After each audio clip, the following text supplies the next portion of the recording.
Vladimir Poutine se retrouve face à un Barack Obama fraîchement élu et prend la mesure de son troisième président américain. Je me souviens de leur première rencontre en juillet 2006 dans la datcha de Poutine qui se trouve aux abords de Moscou. Ils sont si différents. À la première question d'Obama, une dizaine de secondes, Poutine a répondu par un monologue de 45 minutes. Poutine est incroyablement calme, factuel. Il ne se disperse pas. Il peut dire les choses brutalement, mais il le fait très calmement. Malheureusement, il ne profère que contre-vérité sur contre-vérité. Il tente de désinformer, mais il le fait aussi naturellement qu'il respire. Il était très clair que Poutine ne le respectait pas. Cela l'a sans doute surpris que les États-Unis élisent un président noir. Je pense vraiment que cela l'a surpris. Et qui sait, il doit bien y avoir quelque chose de l'ordre du racisme qui l'a conduit à penser qu'Obama n'était pas son égal. Et qu'il ne méritait pas d'être traité comme son égal. En quittant la Russie, l'Américain a déjà décidé de la manière dont il traiterait le problème Poutine. Putin gave him an hour-long lecture, and I don't think Obama likes to be lectured. That was a real clash of the egos there. President Obama has gotten to Moscow, and Putin is not buying it, and Putin is still in charge. Il se décharge du dossier Poutine sur son vice-président, Joe Biden. Biden rigolait parfois en disant que son job de vice-président consistait à faire ce qu'Obama ne voulait pas faire, et cela concernait aussi le dossier russe. Et voilà comment Joe Biden, qui maîtrise la question russe depuis 1973, rentre dans le jeu.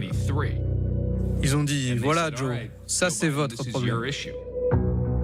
Sénateur pendant 40 ans et président de la Commission des Relations étrangères, Biden, comme Poutine, a été façonné par la guerre froide.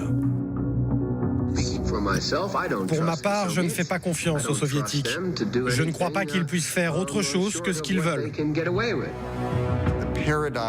Il le voyait exactement de la même manière que les autres dirigeants autoritaires. Pour lui, ce n'étaient que des voyous. I caution against being excessively optimistic about Mr. Putin and his intentions. Désormais vice-président, Biden se rend à Moscou pour rencontrer Poutine.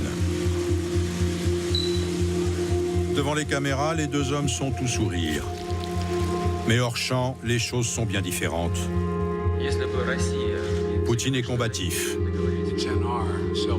Biden méfiant.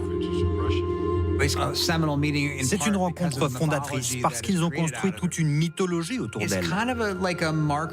Ces deux hommes qui s'affrontent, ce sont déjà les prémices de ce qui se passe aujourd'hui. Biden reviendra sur cet épisode dans son autobiographie. It was long and contentious. Putin was ice-cold calm throughout, but argumentative from the start to finish. J'étais là avec celui qui n'était encore que le vice-président Biden. Et son message était « Pas d'enfantillage. Nous devons nous parler clairement, en toute franchise. » I'm looking into your eyes, I told him, smiling. I don't think you have a soul. He looked at me for a second and smiled back. We understand each other, he said. And we did. Lorsque Biden m'a raconté cela, je n'en avais jamais eu vent et ma première réaction était de lui dire « On dirait une réplique de film. Cela s'est vraiment passé comme ça ?» Et il m'a répondu « Absolument, absolument. Voilà qui il est. » Biden n'en a pas fini.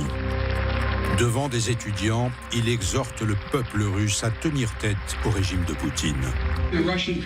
Les Russes veulent vivre dans un pays qui combat la corruption. Donc je vous appelle, vous, les étudiants qui sont ici, ne transigez pas avec les fondamentaux de la démocratie. Ne signez pas de pacte avec le diable. Poutine a vu cela comme une menace. Ce président américain qui va s'adresser aux étudiants, les inciter à défendre la démocratie. Pour qui tu te prends en venant ici, en y semant le trouble? Poutine prend cela comme une attaque. Plus tard cette année-là, des manifestants se rassemblent devant le Kremlin.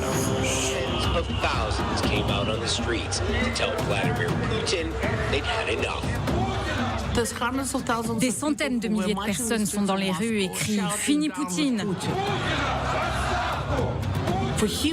Pour lui, ce n'était pas possible. Cela ne pouvait pas arriver.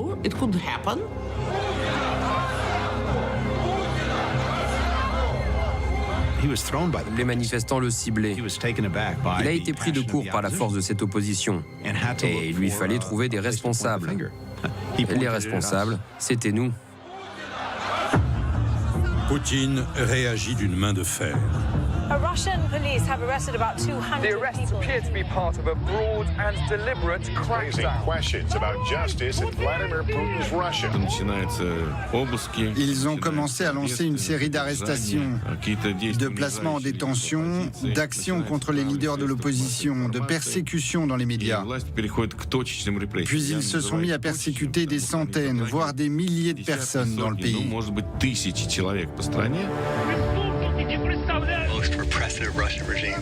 De nombreux opposants choisissent de quitter la Russie. D'autres meurent mystérieusement.